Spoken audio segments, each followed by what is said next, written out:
जेन एक गुफा में मृत पाई गई थी। फोरेंसिक रिपोर्ट से पता चला है कि उसकी हत्या दोपहर के समय की गई थी। मेहुल ने अपने पड़ोसी का साक्षात्कार लिया जिसने उसे मेरे कट्टर रचनाकारों के बारे में बताया जो गुफा में रहते थे और घूमते थे। मेहुल ने इन प्राणियों का साक्षात्कार लिया। ज़ोबी टेड, पिशाच लेनी, भेड़िया स्कॉट थे।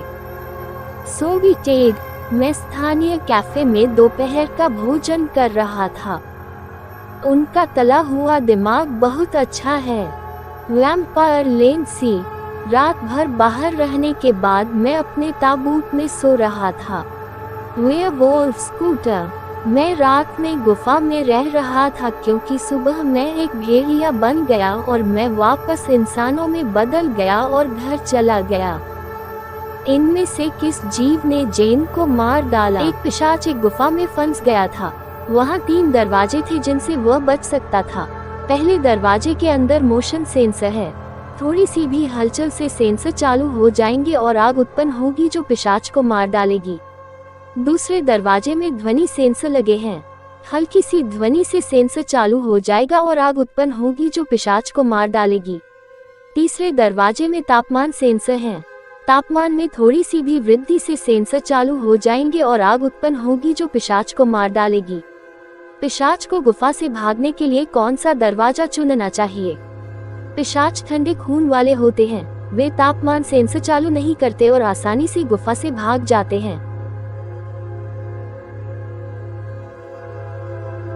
4 पिशाचों के एक परिवार में बड़ी लड़ाई हो गई और वे सभी अपने कमरे में चले गए।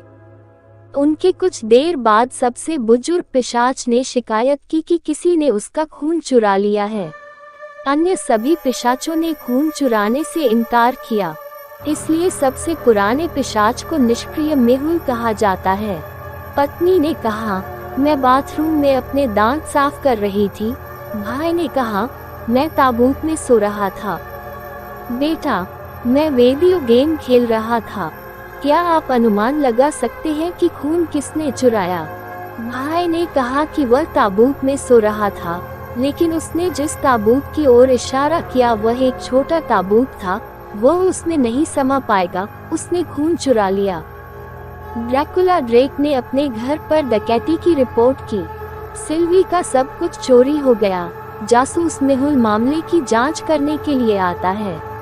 डाकन ने ये भी बताया कि चोर ने उनका लहसुन का सूप पिया और उनके जूते भी चुरा लिए।